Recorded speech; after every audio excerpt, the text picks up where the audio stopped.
right, so it's February 8th. It is. And we are appearing live. But are we live, in fact? We are not live. Shock. Dun, dun, Dun, dun, dun. dun. Where are we? Where are we? We are in the great state of Delaware, as you are watching this, having our 10-year bestiversary, as I'm calling it. Yep. Mm-hmm. Where we have been at the inn in something. Somewhere. Whatever. Somewhere in Delaware. That's all you need to know. Somewhere in Delaware that involved a room where we had a fireplace. And because it's cold here in Pennsylvania. And we didn't bring our laptops with us. Nope. For the first vacation that we've taken together since 2017, in which laptops were not involved. Mm-hmm. But we didn't want to not show up for you here on Tuesday. And thankfully, StreamYard has given us the opportunity to post a pre-recorded video, but debut it live for all of you, so that you can react and talk in the comments like you normally do. So all that will be different today is that our response to those comments will be slightly delayed. We will be responding to them for sure, both hello to the live crew and the replay crew and the podcast crew. Hello to everybody. We will be interacting with you for sure, just slightly time delayed. If this doesn't end up working and it ends up feeling weird for everybody, then we know it. But we wanted to give this a try in the effort to maintain boundaries like we teach people to and struggle to actually do ourselves. So yeah, far too often. Thanks for going with us. Far too often we would have been like, oh, we'll just do it. We'll just do it from the hotel, or we'll just do it from the house later, or whatever. We'll just do it. No, we're taking days off. We're making it work. This is honestly revolutionary. The last time I took full days off and didn't feel like I needed to check anything was 2019. So we're going to see how feral I get. Yeah, this is something you struggle with way more than I do. I am capable of taking days off and not working. That is a continued growth point for you. So we will update you at our next live GDD with how it all went down. But I have great faith in our ability to sit in front of a fireplace and read some books. It's going to be glorious.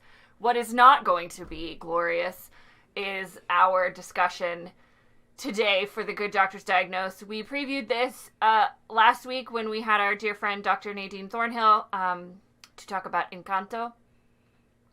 And we told y'all that we were going to be talking about the Netflix show Cheer, which is second season, debuted in January. Kind of a surprise for a lot of people, and we'll get into why it was a surprise. We didn't really know there was a second season coming, as is the way with the COVID of it all and the filming of things in these times. But normally, especially for a show that had done so well in its first season, and Netflix being the juggernaut that it is, it was definitely odd that they just kind of dropped the season without really telling us. But it all makes sense when we get to it. So, full disclosure, I have watched all of season 1. I'm almost finished with season 2. This is my show that I love watching. Kristen has not watched any of it except the episode that we're going to talk about today. But as soon as I watched it, I was actually at her house. And the next morning on the way into work, I was like, we need to talk about Cheer. And we need to talk about this episode because, well, I'll set up what the show is about real quickly and then how we got to where we are now. So, brief recap of the show if you haven't watched it and you love us but you don't love Cheer. It is the story of, predominantly, the first season was the story of the Navarro Cheer team, which is a college in Corsicana, Texas. And it has a long history of being the best collegiate cheer team in the country. They've won, as of the end of season 1, that they had won their 14th national championship, which takes place every year in Daytona, Florida, which they just refer to as Daytona. So it followed entirely the team, and it was a docu-series about their season. So you meet the coach, Monica. We met lots of different people on the team. We learned a lot about life in Corsicana, but also cheer and the kind of structures of the sport and all of these things. So it was fascinating docuseries. And one of the most popular team members. The show was a smash success. They ended up all over Oprah and the Today Show and all this stuff. But perhaps the most popular team member from the first season was a young man named Jerry Harris. A very loud and vibrant cheerleader, and just seemed like the nicest, most lovable human, and everybody was a big fan of him. And in the interim between season 1, which dropped in 2019, and season 2, which just dropped last year, was the bombshell news that Jerry was under investigation by the FBI on charges of child pornography and eliciting sex from minors. Yeah, it was eliciting sexual, because it wasn't just child pornography. There was something else in there too. Yeah. It was like possession of child pornography, soliciting pictures, and sex acts. And sex acts, yeah. Because of the relationships that he had developed with underage cheerleaders via Snapchat. And Instagram. And this was just, like, totally blew everyone who had watched the show out of the water. Was one of those, we never saw that coming. So that was, the story of that progressed last year in 2021, and it is the underlying story as we start season 2. Obviously, we learn at the start of season 2 that they started filming season 2 before the pandemic started. So that's a weird little time capsule for all of us to be in, where these kids are like, 2020 is going to be the best year ever, in January as they... Why did we all think that? Was the universe, like, actively setting us up to fail? Like, we all thought that. Oh my god. We all thought 2020 was going to be amazing. Our year! And like, it turned out to be a shit show. So no one's year. It's a little bit weird to watch. I found it fascinating to watch. The train wreck is coming, both in terms of COVID and Jerry, and they don't as they're filming it. And so obviously we get to March 2020, Daytona, the national championships are canceled. The whole season is canceled. And like, that's the end of one of the episodes. And then they pick back up in 2021 once the students are allowed back on campus for the next season. So we pick back up by episode 5, which is what we're talking about today, called Jerry, in August of 2021, where the students are returning for this season of cheer, and the news from Jerry has dropped. The first story started, I think, in April or May. But certainly by August, he was arrested and charged with child pornography, soliciting sex acts with minors, and all of these kinds of things. And confessed, which I think is an important thing to remember. Like, he pled guilty. Yes, he has not been sentenced. He faces, I believe, a minimum of 15 years. He hasn't even gone to trial. Like, he's awaiting trial. Oh, yes, but that's right. Pled, like, when he entered his plea, he pled guilty. So I think as we talk about the emotional aftermath to all these students, it's important that Jerry has never publicly denied these charges. Yeah. Yeah. So this episode deals with several areas of a person who is a predator, and the people who know them, and the systems that support them, and the people who are harmed by that predator.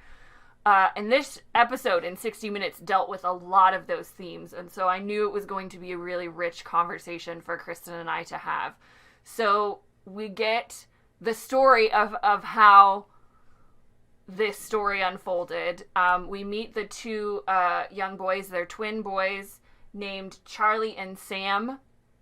And we meet their mother, Kristen, and also their lawyer, whose last name is Klein. First name, Sarah Klein. Yes. Sarah Klein, who is an attorney and sexual abuse survivor. We learn in the episode that she was a sexual abuse survivor of Larry Nassar, who was the physician for Michigan State and the United States Gymnastics Olympic team. And she says the reason she became a lawyer for victims and survivors of sexual abuse was because she was abused for 17 years by Larry Nassar. And so that has motivated her to represent people and cases like Sam and Charlie's. And we meet Sam and Charlie in this episode and their mother. And so, we could talk for 8 days about how these young men were groomed and kind of manipulated into this relationship with someone who was their idol, someone who was very famous, someone who was exceptionally well known in the cheer community. Even before the show. Show. Which is something that I didn't know. Yeah. So it's very, and like Texas has a couple, I did a little bit of research. I have a friend whose kids cheer on a team at a gym that Charlie and Sam were at one point. Not on the same team. But like, these private cheer things are a deal. If you don't know. Oh, yeah. Like, the organizations, like Cheer Athletics is one of the big ones, but there's these gyms, very similarly to the gyms in gymnastics, that are like epicenters where people, if you are talented enough to be on that team, you move across the country. Like, your parents give up a lot. And we get that a lot throughout this series. Like, most of the kids on Navarro's team are recruits from different parts of the country. Atlanta, Boston, all over these places. They come to Navarro to be on this cheer team because of how good it is. And it was the same for Jerry. I believe he's from Chicago. That's where he's in jail right now. Yeah, and that's where he was arrested. So I think that's where the FBI was investigating him. So we meet Sam and Charlie, and, I think we can talk about the stories that they tell in terms of how they encountered him. We also hear from Monica, who is the head coach of Navarro, and who had a relationship with Jerry for a long time. I know you have thoughts and feelings about Monica in this episode, so do I.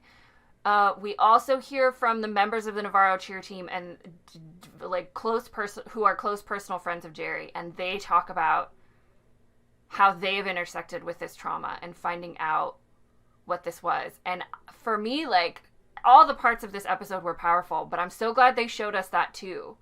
And they gave us those voices of these kids being like, I just, the guilt of, I just wish I'd known. If I had asked him something about it, I could have helped him. I could have stopped this. I could have helped those kids.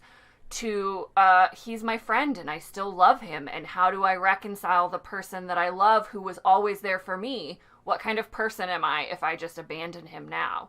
And to the ones that were just like, I can't talk about it. I can't deal with it. What he did was horrible. Like, I hope he goes away for a long, long time. So we run the gamut of perspectives in that.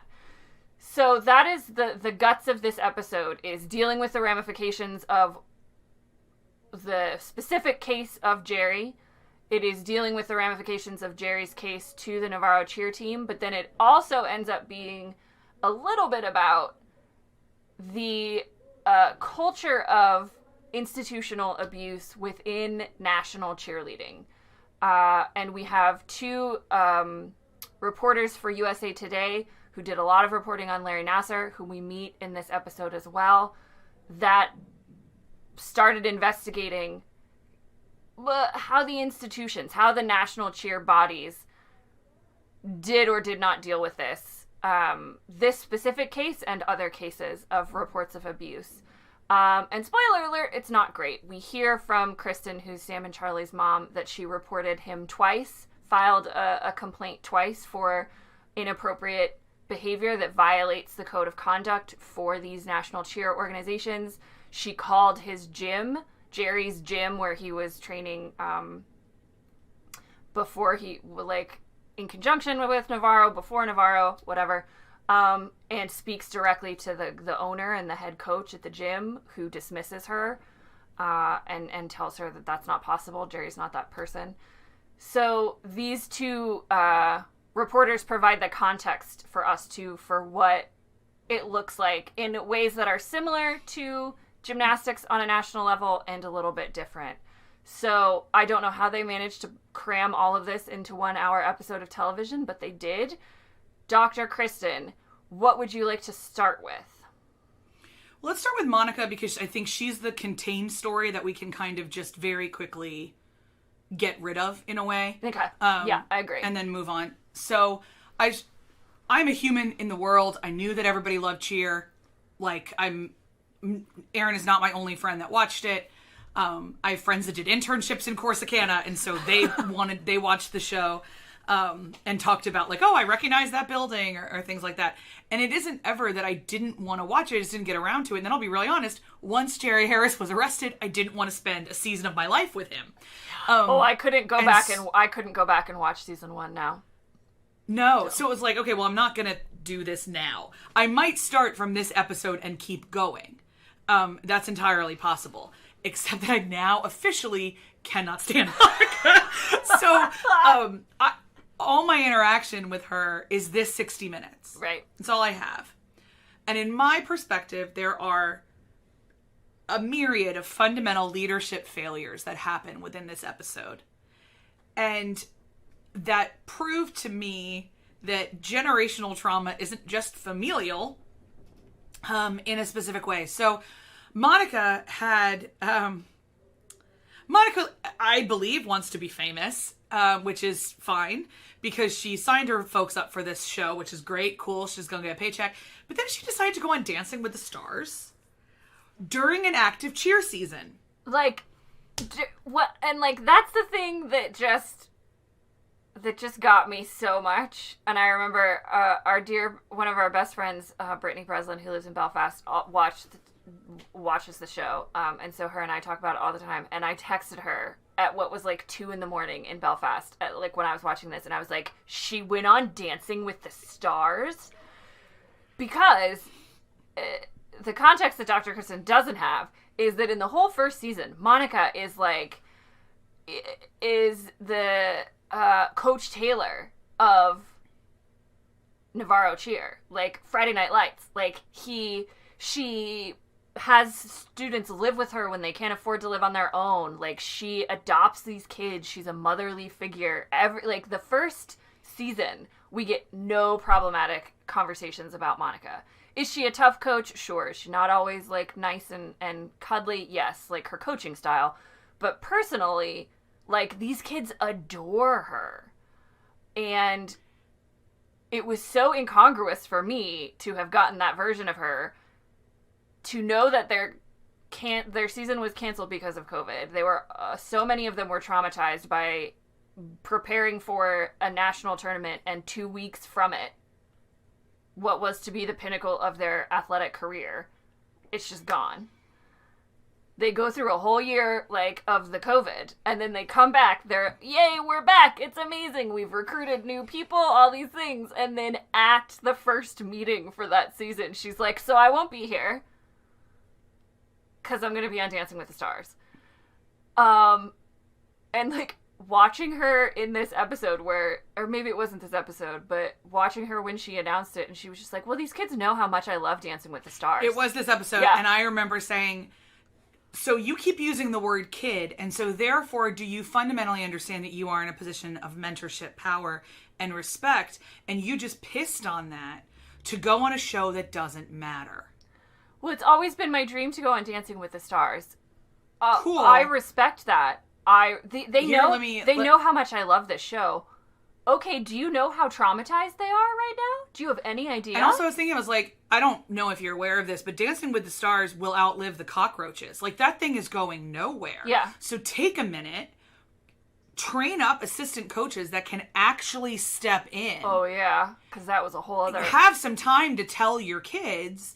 there was just a million other ways to do this. Yeah. So my respect from her went from here to, like, here, admittedly. Yeah, especially because they recruited a whole new class of rookies that she did not tell. So recruited on the understanding that they were going to come work with Monica. With her. With her. Yeah. I've never heard of a coach doing this ever. Ever. No. At this elite level. Yeah. Ever. And, like, Abby Lee Miller is shady as hell on Dance Moms, and I don't think she would have done this. So, like, it's really, really significant. Yeah. Even outside of the context of COVID. And then within the context of COVID, it's honestly downright evil. Like, it's an evil action. It's a damaging, harmful action. And so I think that Monica got blinded by her sudden notoriety and lost sight of her real job. And which is fine, that's redeemable. And then a lot of it was just a lot of excuses. The rest of the episode was full. At no point in time did she seem to regret her choice, which boggled my mind. Once she saw the fallout of it, at no point in time was she seemingly ashamed. It was a lot about how difficult it was for her. And that just made me, again, thinking from a leadership perspective, sit back and be like, none of this is about you, child. None of this is about you. I mean... And that made me frustrated to then watch these young adults have to step up and step into her shoes. Yeah. And she's the one who, for some of them, their parents have put in charge. For some of these kids, they're in loco parentis. Mm-hmm. She's in loco parentis. And for others, they've put their future in her hands. And she pieced out to dance with Jenna Johnson's husband. It's so, you don't understand what's happening here. Yeah. You don't. And I can have empathy for her own level of trauma. I think she's now blinded by the Jerry trauma. But this episode did not, I don't know what she did to the showrunners but she got a bad edit. Yeah. If this isn't her, she got bad at it. No, I agree with you. And I've watched a couple episodes after this, and there's even more fallout in terms of her relationships with some of the team members. What ends up happening is Ladarius quits the team. Who? Yeah, and leaves because he does not get along with this assistant coach, and because, as we learn in this episode, he doesn't say it out loud, but he's real hurt by her actions. He doesn't say that explicitly, but But he says it in a million ways. So the news breaks that Jerry's been arrested. It comes out of nowhere in September. So she's already gone. She's at Dancing with the Stars. She is not there when the news breaks. She Zooms the team because she's filming. And they have a team meeting. And at one point they ask, the show people ask Ladarius, was Monica upset about the news? And he was like, I have no idea, she wasn't here. She seemed upset on the phone when she called us, but I don't know, she wasn't here. And I was like, oh, this is not going to go well. This is and I wrote I understand his feelings. Oh, completely. And I wrote, I need to understand if she had a contract that said she couldn't leave. Right. Which is entirely possible that she signed that. Knowing Disney, she signed a contract. But I wish she would have said I was contractually obligated to stay in Los Angeles. I would have come home if I could have. I would have come home. I would have been on the first flight, but I made this decision. And the elimination of that fact makes me think that it's possible she could have negotiated to leave and remove herself from the competition. I think people leave those competitions all the time when something happens. Somebody just left guys chance of a lifetime because they their kid was sick. Yeah. Okay? I think you have a loophole. I think you can say this is an emergency. And yeah. People bowed out from American Idol all the time. They would just disappear. And they would say so and so has left because of personal reasons. It happens. It happens. So unless she literally, and maybe Dancing with the Stars is different in that because of this professional relationship. Again, we don't know. We don't know. But because she did not say I was contractually obligated to stay, what that communicates with me is that at some point between season 1 and season 2, that woman decided to ride this train for herself and to abdicate her role as mentor. Yeah, and I mean, it's really interesting because the start of this season deals with the aspect of the newfound fame of the ones that were profiled in the show, and there's a real discord between the cheerleaders that were profiled and the cheerleaders that weren't, and the cheerleaders that were profiled are now getting media requests and doing interviews, and Monica's doing interviews, and there's one time where Monica, Ladarius, and Jerry are going to be gone for 3 days because they're going to New York to be on the Today Show. And, it was very disruptive to the team as well prior to the COVID. And so, Yeah, I mean, it doesn't look like... It looks like she handled it like a human being, but it doesn't look like she handled it well, this transition, and certainly, like, this part of it. And for me, her handling... the way she talked about the news about Jerry left a lot to be desired as well. And her Instagram statement... It was all about her. It centered her experiences. Yes, it did. And Sarah Klein, who's the lawyer for Sam and Charlie in this, like, raked her over the coals for that Instagram. And the way she spoke about victims and survivors as if she doesn't know them. And she did not speak directly to Sam and Charlie. And she just talked about it in a real kind of like, this isn't connected to me. But I support all victims and survivors of sexual abuse. And she was... The way that she asked for privacy for their family in this difficult time, I was like, oh, you are misreading the situation greatly. Yeah. So, it's a huge, I agree with you, it's a huge leadership failure. In this edit, we don't know all the details, obviously, but in this edit, it does not look good. And so there was a couple times I wrote, like, who did she piss off at Netflix? Like, okay, so no one at the show likes Monica at all anymore. This is an edit. So, yeah, so I think we can, unless you've got something else to say, we can transition. I don't have anything else to say about Monica for this episode. I mean, I could write a book about Monica, but I won't. Okay, so then let's talk about the let's go to the other team members. Yeah. And then we'll leave the institutional ramifications for last. Yeah. So I obviously don't know any of these kids. I wrote, girl on bed with dark curtains. Like, I don't remember their names. Yes. And so I wasn't as emotionally connected to their reactions as you were, obviously. But the thing that hit me over and over again is that this is the first time I remember seeing anyone who loved the perpetrator talk about the difficulty of still being in a relationship with a secret monster.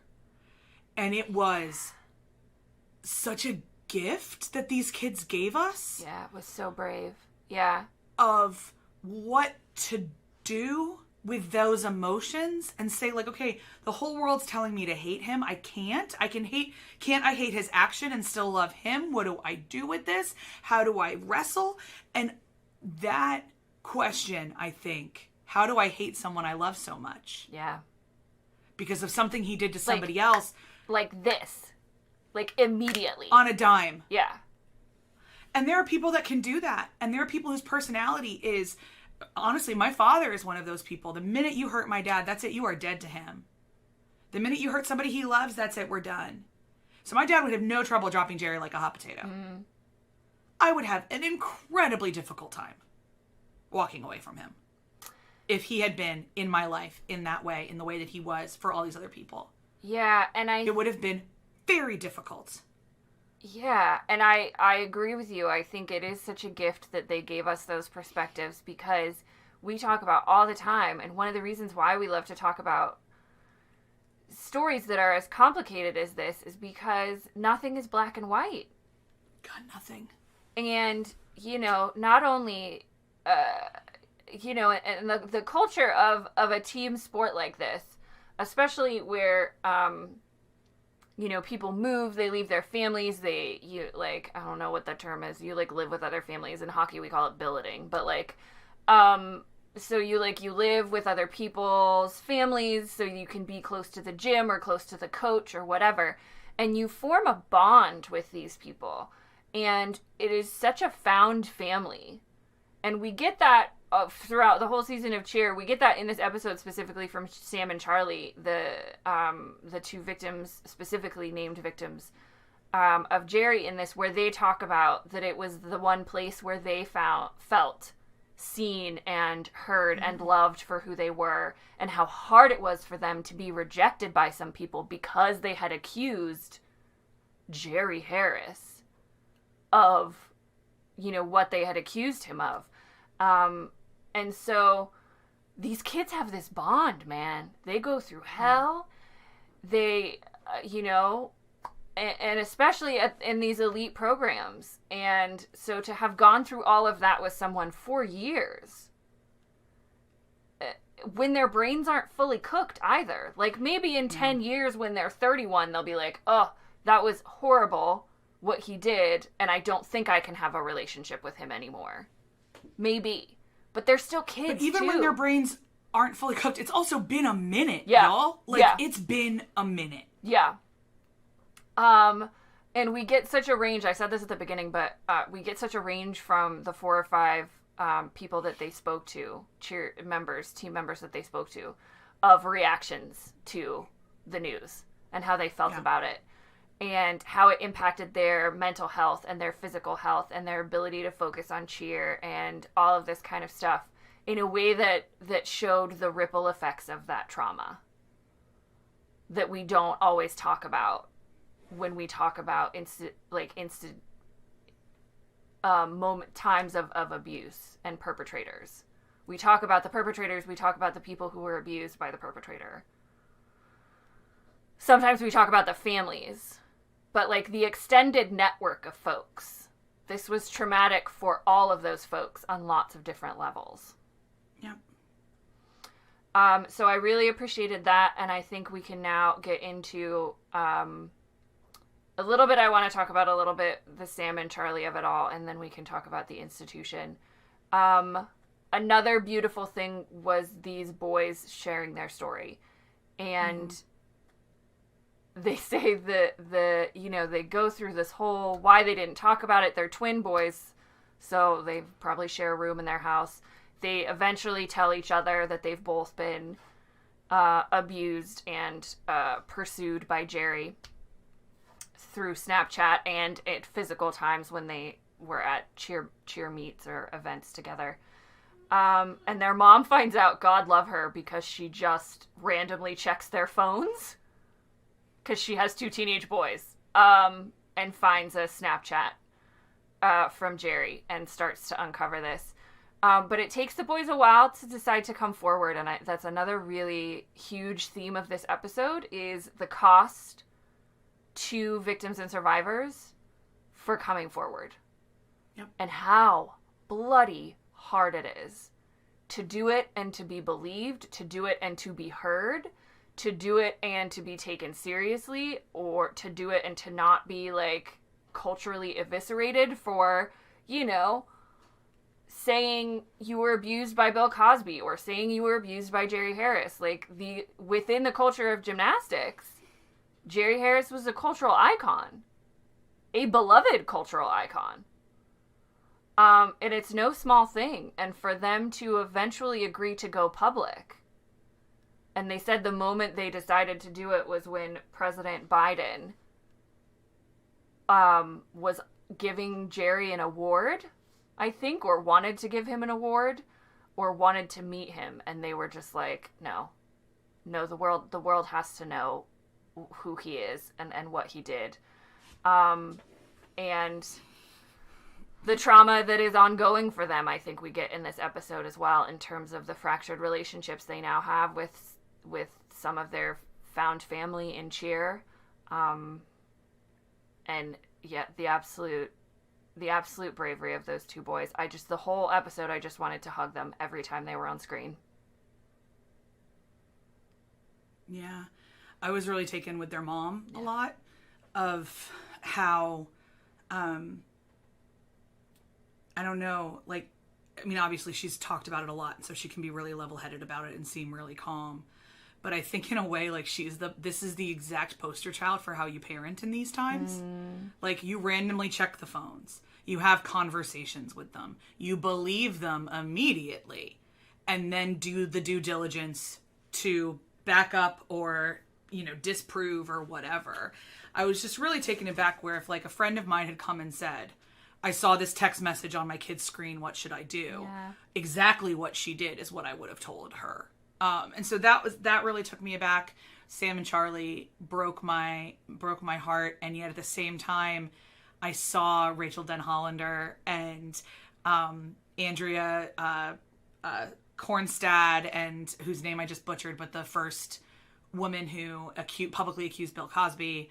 I saw, Rose McGowan with Harvey Weinstein, and I was angry all over again that I have so many names to replace. Yeah. And so it was really, really specific.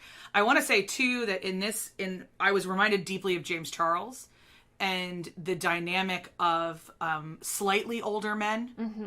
Like, we often think of pedophiles, to be honest, as like 50, 60-year-old. Right, like creepy old men. Really, really old guys. Yeah. James Charles and Jerry Harris were both in their early 20s. Mm-hmm. Their late teens, early 20s. And, James Charles arguably on into his mid-20s. When they perpetrated these crimes. And it's important to remember that they're not fully cooked either. Yeah. That makes it a little bit more difficult in some ways. It also is incredibly challenging for people who do not understand social media and influencers, I think, to understand why Jerry Harris messaging these guys meant that they didn't want to make him upset with them. Right. Well, who is this random kid? Why do you care? Yeah. And so the evolving dynamics of sexual predation. Did I just make that up? Online. I don't think so. Predation's a word. Predation's a word? Excellent. I make up words accidentally frequently. I'm pretty sure I think it's something we all have to keep in mind. Like, this looks different than it used to. Yeah. Oh, for sure. And we need to remember that. Also, we didn't talk about this before, but so far Jerry has, in a letter that he wrote to Monica, is not expressing any level of awareness as to what he did. Yeah. And I bring that up because he's not fully cooked either. Mm-hmm. And we know statistically that one of the only crimes there's no evidence of full rehabilitation is pedophilia. And part of that is because of the alchemy and chemistry of brains and all this kind of other stuff. It's really messy. That these boys still came forward in light of all of that. Yeah. Is just unbelievable. And I hope that Jerry's immediate guilty plea has gone some way to welcome them back into the community. That people are no longer, it's not a sides issue. Jerry said he did it to right. at least 13 more boys besides Sam and Charlie. Right, yeah, and that's what we haven't gotten to yet either, is that, Sam and Charlie were the first, but they're not the only ones to accuse. Nope. And to build the FBI's case that they built, I believe they have between 10 and 15 separate accusers. And they also, I think some of the evidence that came out in the FBI investigation probably helped turn people too, because one of the things that was most damning in terms of his case was that they have evidence that he tried to get rid of his cell phone. Mm-hmm. Because he thought he was being investigated. Because he thought he was being investigated, and then after they have evidence that he got rid of his cell phone because he thought he was being investigated, got a new cell phone, and then on that new cell phone still sought out underage boys. So that was kind of a solidification that he knew what he was doing. He knew what he was doing was illegal. And wrong. Yeah, and I mean, they get into Jerry's, we got more of Jerry's story, obviously, in season 1. And they show some of those clips of things that he said that might indicate, some past traumas in his life. Obviously, that doesn't excuse his actions, but we can try and understand he probably does have some trauma that contributed to that. But it reminded me a lot of the way that Michael Jackson, approached young boys and, the relationship that they had. And that these boys, that their mother believed them, I think, too. And that so many times parents don't. Especially if it's an older person, especially if it's a person in authority.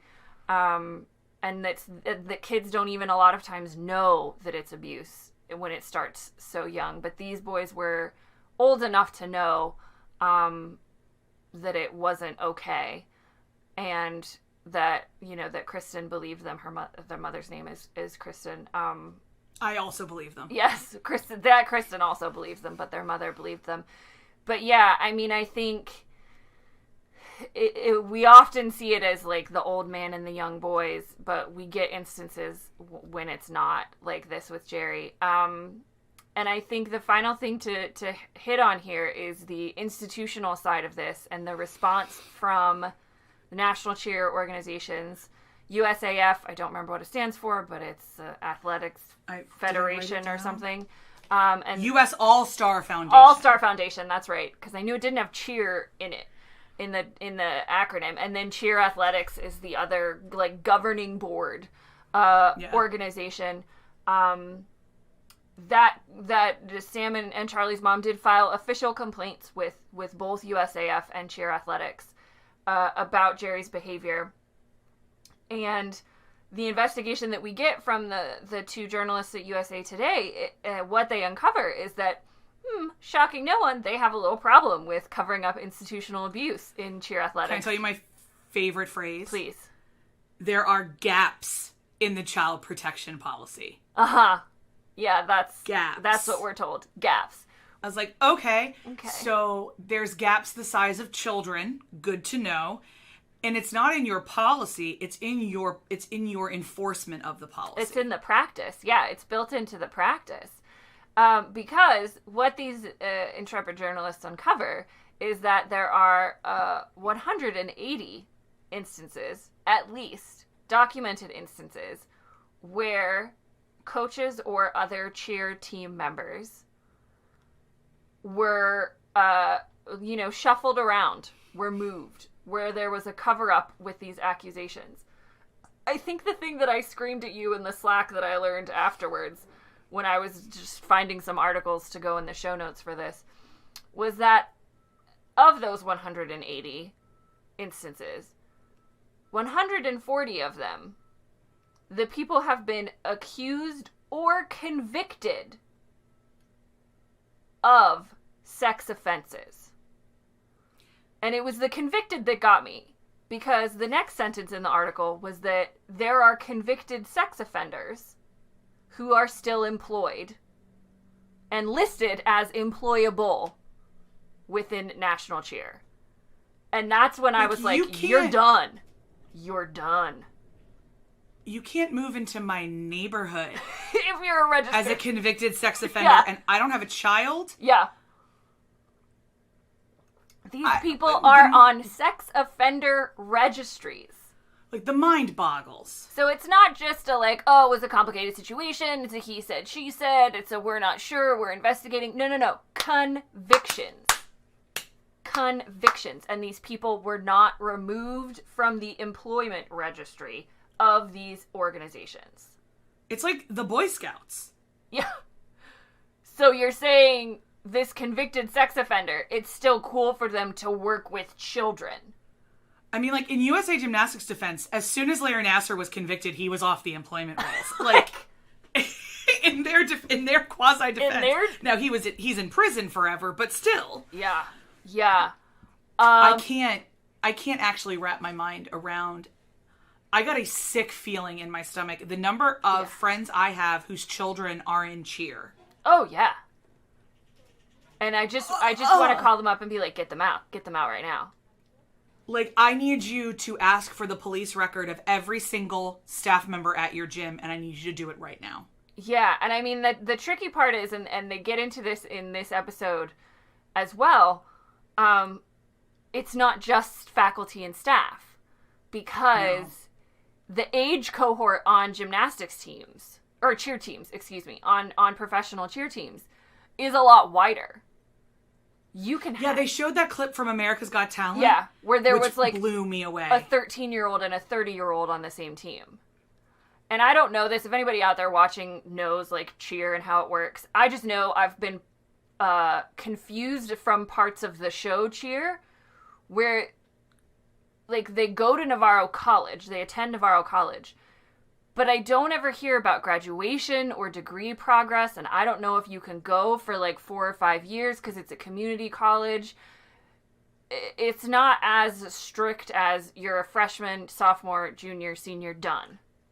You can't play anymore. And, like, sometimes it's their last season, and then they decide to come back for one more. Wait a minute, are they in the NCAA? Are these championships NCAA championships? I don't know.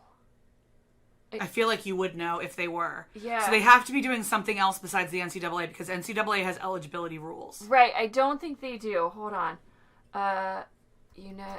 National Cheer Championship Daytona. I mean, it's just like... NCAA College Nationals is what they're called. NCAA, so not NCAA. That's an important difference. So it might be like National Collegiate Athletics or something. Yeah. So there is, that's the word I was looking for that I didn't find, was like, that you use, like, you know, eligibility. There seems to be different eligibility requirements. Right. And so even on these teams, like on Navarro, you get like kids that are 17 and kids that are in their like mid-20s maybe. And then oftentimes they come back as coaches and, you know, assistant coaches. So the guy that was the assistant coach all through season 1, who just disappears, which we didn't talk about, when Monica hires this new assistant coach, he was on the Navarro team for years and then came back and was like the coach. So these kids have a relationship with them, sometimes as peers and then as authority figures.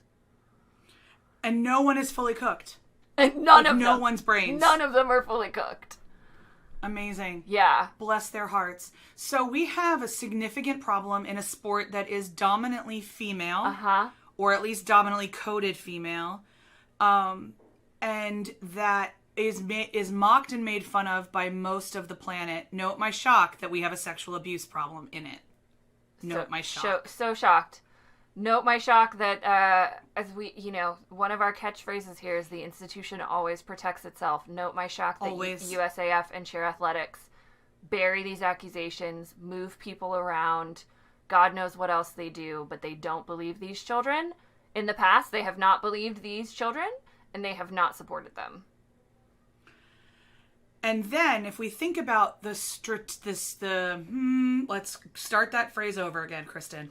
We think about the career trajectory of cheerleading. Where do some of these people end up?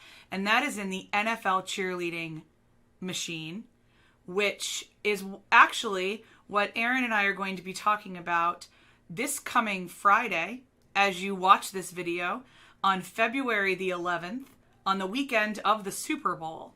We will be discussing what we have learned about NFL cheerleaders and how this culture that is allowing this to happen in competitive cheer is mirrored among the nationally prominent cheerleading organizations, which are arguably the NFL cheerleaders. Yeah.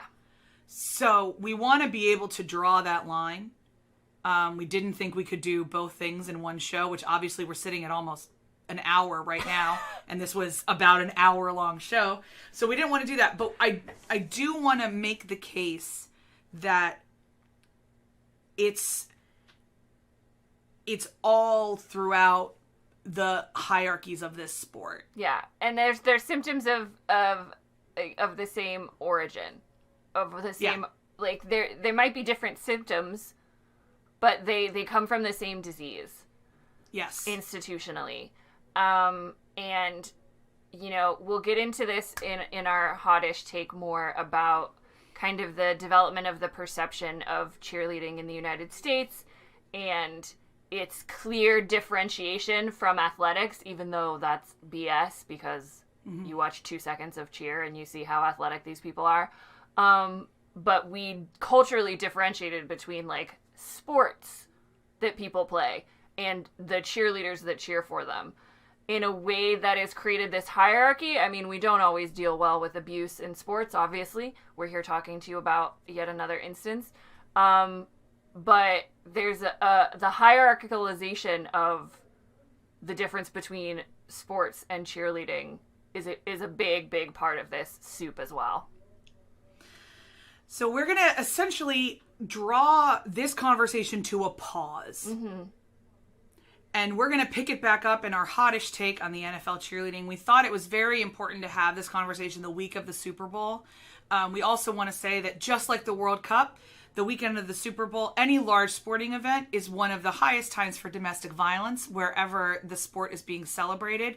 So as you are watching this, there are absolutely domestic partners right now terrified for their lives about what this weekend is going to look like, because part of the power imbalance in sport is that it perpetuates secrecy. And this all comes from the same root of that stories of abuse are not to be believed. Women and children are not to be believed. And the power of the institution, the power of the sport, the power of the superstar is more important. And this all comes from the same place. So we're going to hit pause. If you are cool with our experiment here, where you're going to talk back to us right now and we're going to talk back to you later, obviously we'd love to hear. If you're listening to this on the podcast, we are very grateful that you are stuck around for this different format as well. Please rate and review on the podcast app of your choice. Please like and subscribe on the YouTubes if that's where you're watching it. And no matter when we see you next, our deepest hope from you is that you are in relationship with people who believe you. Amen. If you commented while watching this, we will get back ASAP once we are off our hauls later today. So you'll be hearing from us certainly by the end of the week if you have comments, thoughts, or questions about anything that we talked about, or you want to share resources with us as our wonderful live and replay crews often do. So we'll get back to you as soon as we can. Thanks for watching, and we'll see you guys next time.